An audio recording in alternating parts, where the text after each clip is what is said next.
नमस्कार, आप exam tour देख रहे हैं। जैसा कि आपको मालूम है, ईओयू के द्वारा 3 बार बीपीएससी को नोटिस दिया गया, लेकिन एक बार जवाब नहीं दिया गया। अब कोर्ट से जाकर सर्च वारंट लेकर वहां बीपीएससी में चेक करने जा रही है। इसके बारे में मेरे साथ रहमान सर हैं। जिस तरीका से दिव्यांगों के साथ फर्जीवाड़ा हो रहा है, महिलाओं के साथ हुआ है, आरक्षण कोटि के साथ हुआ है, उस पर बातचीत करेंगे। शिक्षक भर्ती में क्यों ऐसा किया जा रहा है? सर, आपका स्वागत है एग्जाम। बहुत बहुत धन्यवाद, बहुत बहुत धन्यवाद। सर, अध्यक्ष महोदय बोल रहे हैं कि मुझे मालूम ही नहीं कि 3 बार नोटिस आया है। किसी के परिवार में नोटिस चला जाए और उसके जो सबसे उच्च अधिकारी हैं उनको मालूम ही नहीं है। देखिए, एक बात तो मैं स्पष्ट रूप से बता दूं कि जब से नए अध्यक्ष आए थे उनके क्रियाकलाप को देखने के बाद ऐसा लग रहा था कि बीपीएससी में आमूलचूल परिवर्तन हुआ, जिसको रेडिकल चेंज के नाम से हम जानते थे। लेकिन अचानक जिस तरह की गड़बड़ियां होनी शुरू हुई और उस गड़बड़ी के बाद जब बाद में आरटीआई का नोटिस आया, पहले तो आरटीआई मिलता ही नहीं था।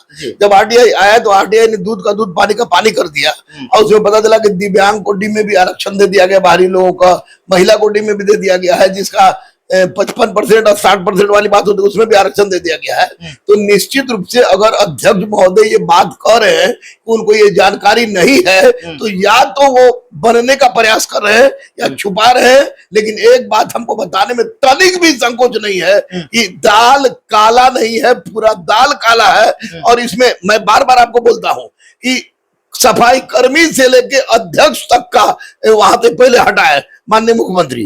और ये लोग जो आके ये लोग, अब बताइए, 25,000 सीट था 1 to 5 में और 14,000 15,000 लड़के यूपी के आ गए। कैसे आए प्रभु आप? एक तो बात, सबसे बड़ी बात कि आप यहाँ एससी का है, एसटी का है, महिलाओं का आरक्षण है, ओबीसी का आरक्षण है, एबीसी का आरक्षण है, उसके बावजूद भी यूपी के से किस आधार पर आए?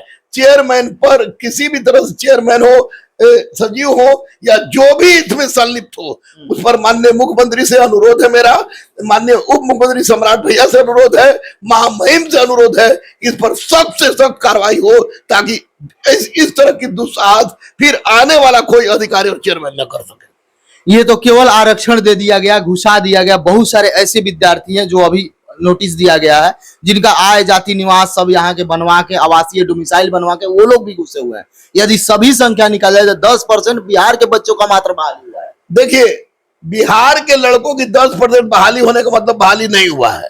अतुल प्रसाद सर हो या कोई हो, ये लोग माइंड मेकअप करके आए थे कि मेरा अंतिम चांस मिला है, हम यूपी के लड़के को भर दे। लेकिन इतना मत भूलेंगे कि बिहार के होने का क्या, वहां का होने का लाभ उठाए, लेकिन बिहार के बच्चों के साथ नाइंसाफी बात। देखिए, अतुल प्रसाद की कोई बात में सच्चाई है। पहले बोलते थे पूरा रिजल्ट देंगे, नहीं दिए, जबकि सप्लीमेंट्री रिजल्ट को देना चाहिए, एज में रिलैक्सेशन देना चाहिए, स्टेट वाले का तो घर परीक्षा हो रहा है, उसका अपेयरिंग का मौका नहीं देना चाहिए। इन्होंने बद्दुआ लिया है, हजारों लाखों बिहारी गरीब छात्र छात्राओं का बद्दुआ लिया है। मैं तो स्पष्ट कहूंगा कि आर्थिक अपराध इकाई सैल्यूट योग है, और साथ ही साथ शिक्षा विभाग की भी इसमें जो कार्रवाई आगे बढ़ी है, शिक्षा विभाग जो कार्रवाई कर रही है वो भी सैल्यूट योग है। निश्चित रूप से बीपीएससी के तमाम उन लोगों पर जिन लोगों ने अपने इसमें संलिप्तता दिखाई है और जिनके कारण गड़बड़ी हुआ है, उन पर कार्रवाई होनी चाहिए। अविलंब पूरक रिजल्ट जारी हो, जितने चोर घुसे हुए हैं वेतन उनसे वसूला जाए, उनको बाहर किया जाए, और साथ ही साथ जो फर्जीवाड़ा से घुसा हुआ है उसको बाहर किया जाए। और सबसे बड़ा फर्जीवाड़ा करने वाले अधिकारी जो लोग हैं उन पर बहुत माननीय प्रधानमंत्री वाला केस इस पर लागू हो, इनको 10 साल की सजा और 1 करोड़ का जुर्माना लगना चाहिए। साफ देखा जा रहा है, अभी मान लीजिए 5,000 बच्चे बाहर निकलते हैं, 4,000 बच्चे बाहर निकलते हैं, जो मेरिटोरियस थे, जिनके घर रिजल्ट होना चाहिए, वो अभी दौड़ दौड़ की ठोकरें खा रहे हैं। अगर पूरक रिजल्ट नहीं दिया जाता है, ये सीट खाली हो जाता है, तो इसका कोई औचित्य नहीं है। नहीं, पूरक रिजल्ट देंगे, माननीय मुख्यमंत्री भी देंगे और ये डिप्टी सीएम भी देंगे, महामहिम का भी दबाव है। सबसे बड़ी बात है कि अभी आचार संहिता है, आचार संहिता कारण सारे बच्चे शांत हैं। लेकिन आचार संहिता के बाद अगर 4 जून के बाद सरकार जिसकी बने, 4 जून के बाद हम लोग ने तय किया है कि जितने भी छात्र हैं, चाहे टीचर के हो, सिपाही के हो, दरोगा के हो, बीपीएससी के हो या किसी भी चीज के छात्र हो, जिनके साथ 10 साल से लगातार गुंडागर्दी हो रही है, ये गुंडागर्दी करने वाले अपने आप को समझ रहे कि हमसे बड़ा कोई नहीं, तो ये भूल जाए अहिंसा में इतनी ताकत है कि चूल से चूल हिला दिया जाएगा।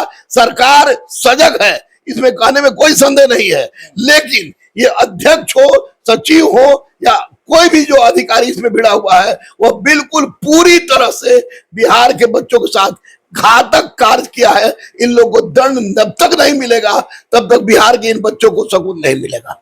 जिस तरीके से एसएससी में बहुत बड़ा परिवर्तन हुआ, जिस तरह आप बोल रहे हैं कि शांतिपूर्ण किया गया, क्या वही बिहार में खोज रहा है?